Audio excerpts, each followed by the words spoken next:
Hello, good morning. Okay, we're ready to get started this Wednesday. Um, as usual, this time of year, we are so excited to get ready for boot camp on October 23rd. Boot camp is not as scary as it sounds. It's just 31 days of actionable things you can do to make this Q4 super successful. So if you are interested in following our step-by-step process on getting ready for Black Friday, Cyber Monday weekend, then I would love to invite you to spend those 31 days with us. And also, we have a Facebook group that we've been getting a lot of engagement in, and we'd love to have you join and ask questions. And this should be pretty helpful to you guys going into Q4 as well. A lot of questions have already been answered in there, just like how to do this or click here or do that. So there's those kind of questions, as well as kind of more high level, broad overview type questions being answered there. So we'd love to see you in there. Okay, so let's go into some of the questions that have come across the desk this week, because there's a lot of them this week. So let's just get through these. If you have questions, as usual, please post in the chat, and I will get to them as we go. Okay, so the first one is, what are your thoughts on brand gating? What is included in what we do for this service? So my first and most important thought on brand gating is that it's very difficult. The thought process that Amazon has behind any sort of activity on their website is that there should be as much selection as possible. That's their first and foremost goal, as part of the flywheel thing that Jeff put together quite a number of years ago. Is basically, the more product you have, the more selection you have, the more traffic you'll get from customers, the more stuff you sell, then the more sellers will want to be on, and then it's a whole loop as it gets bigger and bigger, and it works. So generally speaking, they don't want to gate brands. However, there have been a lot of problems with counterfeit, so they have to gate brands. But the internal teams don't want to do that if they can help it. So typically we'll start out asking for brand gating. You do have to have proof that you deserve it, some sort of proof of counterfeit products on your listing, some sort of proof of damage to your brand as a result of not being gated. If you can't prove that you've been damaged, then no dice for brand gating. For another type of gating, it's much more likely to be successful, and that is safety gating. So, safety gating is basically the approach to say that other people shouldn't sell this product because the version that you're selling has been tested, has been packaged, has been set up to be XYZ. And so it's the safest version of that possible. This is much, much easier with something like consumables or something where storage is important. Then it's actually fairly easy to get safety gated. So that's usually what we approach the account with, not necessarily brand gating, because brand gating is definitely one of those kind of, you got to have some serious proof. I mean, you got to be kind of like the whole Birkenstock situation, where there were so many fake Birkenstocks that no one could possibly dispute that it was a counterfeit problem. Okay. Next, when Amazon incorrectly claims an item is expired, how do we provide proof it isn't? You don't. I come across this all the time with people who want to fight back to Amazon. You just don't. What you do is you remove the items that have been considered expired, and then you repackage and send them back in. What happens is, when items that have been expired are received by the fulfillment center, they are received by a person. A person has to type in the expiration date, because packaging doesn't have typical expiration dates, if you can't tell. So, and some of it is printed funny. So those are actually done manually by hand. So someone probably fat fingered your product. The other thing is that if there is no expiration date and it's considered something that requires an expiration date, then they give it an expiration date of 1 year. So if the system has said that it is expired, if it's been typed in that the expiration date is whatever it is, and so the system says it's expired, then it's expired. Just remove it. You need to resend it in to get a new expiration date. The other thing to keep in mind there is that sometimes they don't enter an expiration date for whatever reason. We had a product that was in at our own account, and probably about 95% of the items went expired when I expected them to. The items expired in January, and this was last year, and about 95% to unsellable in November, like expected, and the other 5% kept selling. So keep in mind that Amazon's expiration date systems are highly manual and not very good. Both directions. They won't take out the expired stuff necessarily on purpose. They mean to, but they'll miss things. And then things that are maybe a longer shelf life, like 2 years out, if you hadn't set that up properly from the very beginning, then they may have set it up for a year out. And so too short of expiration date in one case, too long of it in another. So it's really up to you to manage that. And what we suggest for most folks who are doing this kind of product that's that does have expiration dates or that does need to be managed this way is to actually just create a new FN SKU when you're shipping items in. So if you shipped this lot in October, then your FN SKU could just end with October 2018. And then the next time you ship in, you can end the FN SKU, like the seller SKU. So then you get a new FN SKU each time. That's the only way to really manage your lots, is to manage them yourself. And then you know what's actually expired and what's not. But with Amazon, you can't really rely on them to do that. Okay. Next, can we put coupons to be used on Amazon in a flyer that's included with the product? And on this flyer, can we have a link that points to the product itself? Okay. So can we put coupons to be used on Amazon in a flyer that's included with the product? Yes. Unequivocally, yes. That's not even an issue. They would love for you to do that, because then there'll be more sales on Amazon. So not a problem at all. On this flyer, can we have a link that points to the product itself?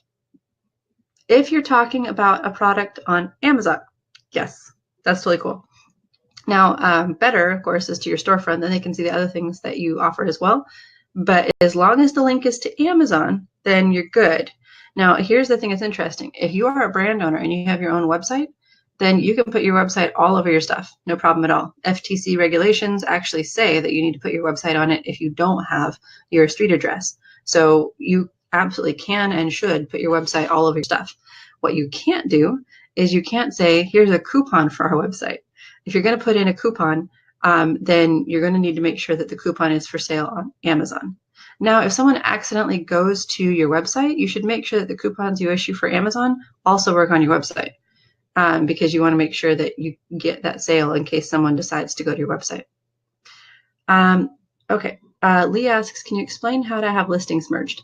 Yeah, you just have the target ASIN and then the ASIN to be merged into that target ASIN. And you go into help in the contact us, and it's actually one of the standard page issues that you can choose. So if you have a page issue, it's catalog issue, so it needs to go to the catalog team. Now, the thing to keep in mind is that they'll often merge the newer ASIN into the older ASIN. They'll look at the date created, and they'll move the new ASIN into the old ASIN. They actually have a policy about that. So if you wanted the old ASIN merged into the new ASIN, then you're going to have a problem. And also, merging doesn't necessarily mean that they get put together. Merging is more like a website redirect, the way that it works in the system. So they basically just redirect one ASIN to land on another one. Does that help? Okay, as soon as if you guys have any questions, please pop those in. And then if you need follow-ups, then please add those into the chat. Okay, the next question is, if we include a sample in the product, can we provide a link and coupon for the full size of the product on Amazon? Same policy there. If you have a coupon and you're linking it onto Amazon, go for it. Sales on Amazon, they're cool with that. It's really about diverting. That's the biggest problem. Oh, and Lee, if you're trying to get a old ASIN merged into the new ASIN, the only way to do that is to call them up and ask for a captive associate and basically beg and plead. They absolutely can do it. It's just against policy, so you have to get someone who's willing to break the rules. And usually that means someone who's a little more senior. If they're not more senior, they won't break the rules for you. Okay, so can a product's label lead to a manufacturer's website, or is that a diversion? I just mentioned that. So a product label actually must include your website if you do not include your street address. And for many people who are doing this business, their street address is often their home address, not a business address. So you don't want to include that. So Amazon can't get mad at you for including a website when it's legally required in some cases. So go for it. Just don't say, here's a coupon where you can get it cheaper at my website. Okay, are informational flyers okay to put in the product? Yes, in fact, do that. That's really good. It helps to reduce returns. It helps to reduce customer complaints. It can be extremely helpful to include informational flyers in there. And you can absolutely include your manufacturing contact info into that. It needs to be customer service information. So your phone number and your customer service contacts. So like info at or customer service at, because you can basically make the claim that you're helping your customer and you're solving your customer's problems. And that is your handout. Now, you absolutely cannot do this if you're not the brand owner. If you just represent the brand owner or you have an exclusive contract, etc., do not do that. It needs to be only if you are the registered brand owner of this product, then you can put your actual contact information in there. Otherwise, you need to put the brand's contact information in there, okay? As a reseller, you should not be putting your contact information in there anywhere. Okay. So Catherine asks, I've noticed that cumulative reviews for my child items just got separated, so I no longer have 26 review total. They're now divided between the 4 children. Is something Amazon has changed or just a glitch? It is something that they've changed. They've been working on this since the summer and have been experimenting with different things. We had a client whose products got split out and then put back together. They've been trying different things and beta testing on different spot groups. So I don't know when this is likely to go through, but it's pretty annoying. There's a lot of reasons to have reviews go throughout the entire child group. The problem is a bunch of Chinese sellers were cheating, and some not Chinese sellers too, but the ones that I saw almost entirely were those made up brand names and stuff. The ones that are obviously some Chinese factory registering, brand name XJYXXKG or something. And they would actually put non-related products into the variations. They were abusing variations. So now Amazon's figured they can fix that by making variations not connected to reviews. So that was their thing, is that they were trying to fix the problem of variation abuse for reviews. And now it's making it difficult on everyone. Yeah, and that's on purpose. It's not a glitch. So they're testing it out and trying to figure out how to manage this because they understand there's problems there. But it's kind of frustrating how they roll these things out. So Lee says, we were trying to merge an old dormant listing to our new one. You can ask as many questions as you like. To reach a senior person, you just need to contact support and ask for a captive associate and then hang up if you don't get them. I think the most times one of our guys had to call back was 20 times before he got a captive associate. Pretty annoying. But, if that's what you need, that's what you need. Okay, next question. Amazon seems to be cracking down on restricted products again. What can I do to get ahead of the game? Ask someone to review your product to see if it's a regulated product. And Amazon doesn't crack down again on different things. It's that they have new rules that come in and new enforcement policies that are written. It's just because I launched that program back in 2011. So it's taken them a while to get to some product types, but they're getting there. And by the time that they get done, they will have the most comprehensive database of product regulations that exist in the world, which is kind of a crazy thought. Yeah, it's a very interesting thought. But it's basically just whatever they happen to look at. There was about a year and a half ago, they cracked down, I think it was a year and a half ago or so, they cracked down on liquor-filled chocolates. And so, of course, everyone who was selling that freaked out. But it was all gone, like no more liquor-filled chocolates on Amazon. So whenever they just create a new rule, then they get you. So just make sure that you've actually had someone evaluate all of the rules at the federal, state, and local level for your product. Because that's what happens is they start at the federal level, and then they work their way down. And so if your product is fine federally, but maybe has a state regulation on it, then you might have a problem in the future. Okay.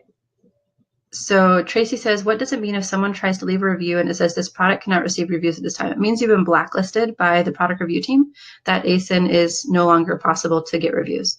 They don't currently have a process to appeal that.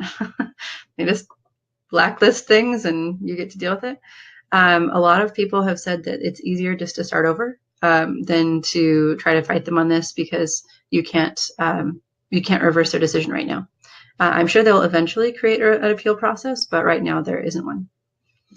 Next, do you offer a specific method for reviewing listings for TOS violations? The rules seem to change too often for me to keep up with what I can put on my detail page and titles and bullets.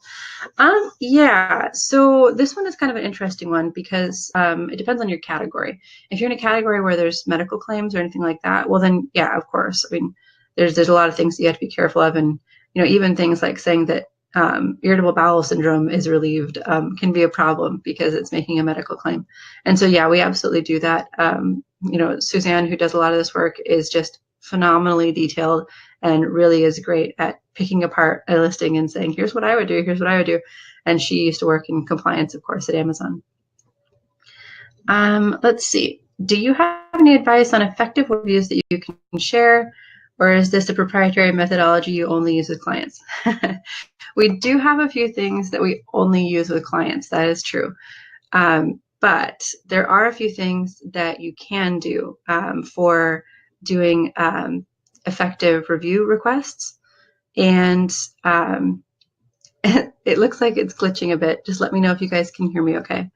The best way to get reviews when you're first starting out is to advertise a lot, have a high coupon, and to enroll in the early reviewer program.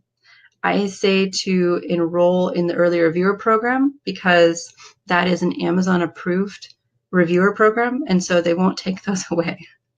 So that's still worth it. At least you'll have 5 that no one can take away. The other thing that you can do is include inserts in your product asking for reviews. You can do Feedback Genius follow-ups or Feedback 5 or whatever you use. You can also do a lot with social media. So if you have a Facebook presence, if you have an Instagram presence, actually request reviews. Go to the page on Amazon where it says provide a review. So you can actually say, hey, if you loved our product, or put it on your Facebook page. Don't say if you loved our product. Put it on your Facebook page and say, to our fans, we love getting reviews. Here's our link, or something like that. But be careful of any, if you loved our product, or if you had a 5-star experience or whatever. Generally speaking, they won't get mad at you if it's a general call to action. It's only when you actually say, leave us a good, go leave us a review, and here's a free thing. That's the biggest problem. But yeah, there's a lot of ways that you can get reviews. Some are shadier than others. And then the easiest way, of course, is just to let it happen on its own, which is also the slowest. Okay, so here's a good question. What exactly can seller support help with? Why is working with them so damn difficult? Great question. So seller support can help with anything where they have an SOP. Now, do you know what they have an SOP on? Nope. So gotta love that. So what they can really help with is basic issues. They can help with a listing not showing the right thing. So catalog support, that's something they do really well. They can help with account support. They can help with access to accounts. They can help with problems with your payment method and getting that fixed. Sometimes they can help with what's something else that got fixed without worrying about it. No, that's really it. Catalog support is really solid. Anything other than catalog support has been really iffy for us. Even things like advertising, we get the dumbest responses sometimes. FBA can be really frustrating sometimes because the associates who are answering you are not the FCs. They have to file tickets to the FCs, and so sometimes the answers that they give you are really stupid. Working with them is really difficult because they have to follow an SOP. So whatever you're asking, it has to follow their SOP. And if you're sending them a case, they have to meet production requirements. So they have to do a certain number per hour or per day. So if you send them something with, say, 20 ASINs to look at, then they're just not going to do it. They're going to find a way not to do it. You just made their life way too difficult. If you really want support from Amazon, you have to make it easy for the seller support rep to support you. I know that sounds really stupid, but that's really how you have to think of it. You really have to think of it like, if I were hiring a VA to do this for me, could they do it in 5 to 10 minutes if they had the tools? not, then you have to separate out your tickets. We often get people asking questions like, I sent this complaint to Amazon and they did nothing. And then we look at the content of their complaint and it's just way too vague, like way, way too vague. So you need to have really specific requests, like, here is the review ID. If you can't hear me, let me know because the visual glitched again. I'm going to turn it off and turn it back on. So if you don't have something that's really obvious, like here's the review ID, here's the problem I'm facing, here's the actual text of what's going on, then they're not going to be able to help you, right? So if you just say, I'm having a big problem with reviews, I'm getting fake reviews from a Chinese seller, you need to help me. Okay, well, what are the specific review IDs? And you need to submit them individually. You can't submit a bunch of review IDs at once because they have to investigate each of them individually. So if you have like 50 to report, yep, that's 50 tickets. And I know that's annoying, but that's simply the way that it is. That's how the seller support rep works. And if you want the result to happen for you, or be more likely to happen, then you have to make it easy on them. There's no other way around it. They're not going to make it easy for you. I hope that makes sense. I actually do tell them what to do and hope they just do it. Yes. Thank you, Christina, for asking that question. I sometimes will actually tell them which team to file tickets to because it's so annoying that a lot of them don't even know some of their own SOPs, but that's a different issue. Okay, the next one is overall, what refunds should we be asking Amazon for on a regular basis? Two things that you should be looking at regularly. We do once a week for lost or damaged articles to make sure that those refunds went through. So you can go to your reports and see which items have already been marked for reimbursement and which items have not. And then the other one is doing shipment reconciliation. So make sure that all of the items, and that's through your inventory reports and fulfillment. Both of these are in the inventory reports and fulfillment. So go through your inventory information and do reconciliation on that and file a reimbursement request for anything that is missing. And that we recommend doing once a month. The reason why I recommend doing it once a month is because you probably don't ship that often. And so doing it once a month aggregates everything, and then you can file the tickets there. Okay, how do I know what I don't know about managing my Amazon account? Is there a guideline to what I should be doing every day to optimize my Amazon business? Great question. We actually have a mind map. It's a kind of visual representation of how I think about things. So it's kind of like this explosion of thoughts. But if you follow, just like brainstorming in the 4th grade or whatever, that's what I designed it off of. It's basically like, here's this type of thing. And then here are the elements of this and how you see it come out from the mind map. So it all just kind of flows in on itself. We're absolutely happy to share that with you. And basically, if you have a process or a procedure in place for each of those, then you have a pretty solid account management strategy. And if you don't have a process or procedure in place, then you need to think about whether you should or whether it's too low on your priority list for now. And that's totally okay. If something is too low on the priority list and it's not an urgent need on Amazon, then it's totally okay to make it wait. But you should think about it and decide on that rather than just having not done it. Yes, Christina just confirmed that the PDF is in the chat for download. So if you guys want to download that and take a look, then please do. And let me know if there are any questions. It is a little bit, so I know some people will organize things in lists, and that's fine, but it doesn't show the connections between things. So I kind of like the mind map view better because you can see the connections and the chunks better than you can with like an indented list. But I could have done an indented list. It could have been done in, bubbles. I mean, there's various ways to demonstrate this stuff. So if you're confused by the format, please ask questions. That'd be super helpful. The other thing that I would say to optimize your Amazon business, everything on Amazon is organized by headers. If you aren't regularly looking at things in each header, then you may want to think about why. So typically when I do a check-in with clients each week, I'll actually go over the tasks that basically align with each header, inventory tasks, updates to catalog issues, etc., current pricing concerns, then anything going on with their orders or their performance on there, like returns.